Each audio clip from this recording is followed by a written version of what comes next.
Now, when it comes to cost of living, I think energy is right up there because it plays into the cost of everything else and also fuels inflation. And that's something Donald Trump's been talking about since resuming the presidency. Here he is in his inauguration speech last week.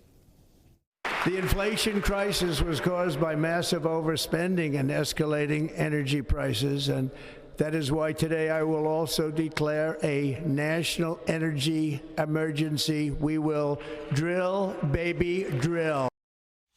Yeah, now, Dave, you understand the political situation in the US better than most. You've worked in Washington for the Australian Embassy.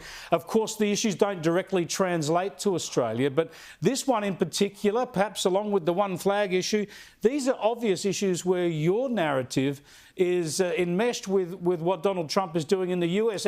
Their energy prices are a lot cheaper than ours, yet he says they're too high, and the way to reduce them is to generate more electricity through gas primarily, but also nuclear.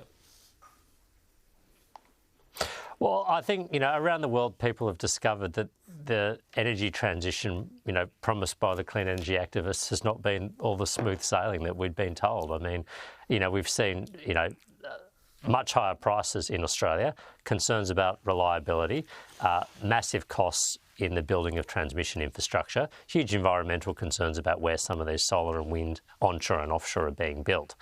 And I think that's why we are proposing as a coalition, more gas in the energy mix, nuclear power in the energy mix as well. Yes, we'll continue with renewable energy, where it makes commercial and environmental sense. It should be part of the energy mix, but we need to have, multiple different assets in our energy portfolio, helping to keep the lights on, the grid stable and prices low. Now, you've been prominent in this country in the debate about anti-Semitism and about Australia's position, our diplomatic position on the Middle East. I mean, I've been highly critical of Labor. They've been so pathetic. They've effectively abandoned Israel over this past year or so. Yet we get this from the Attorney General, Mark Dreyfus.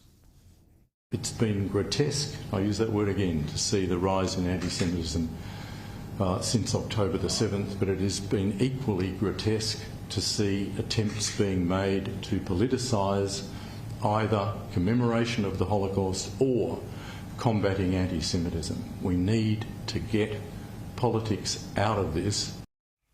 I've got to get your reaction to that, Dave Sharma.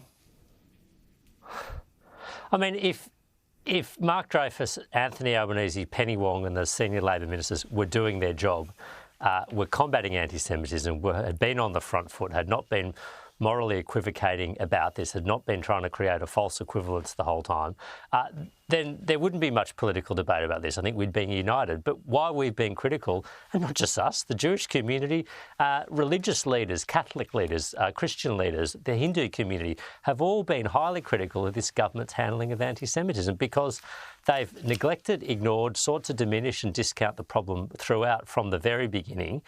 And now we are dealing with something of, epidemic proportions in Australia, the likes of which we've never seen before in our history, because this government has failed at their job. And to say that somehow they should be immune from criticism for failing to do their job properly, I think is a complete misunderstanding of our Westminster domestic political system.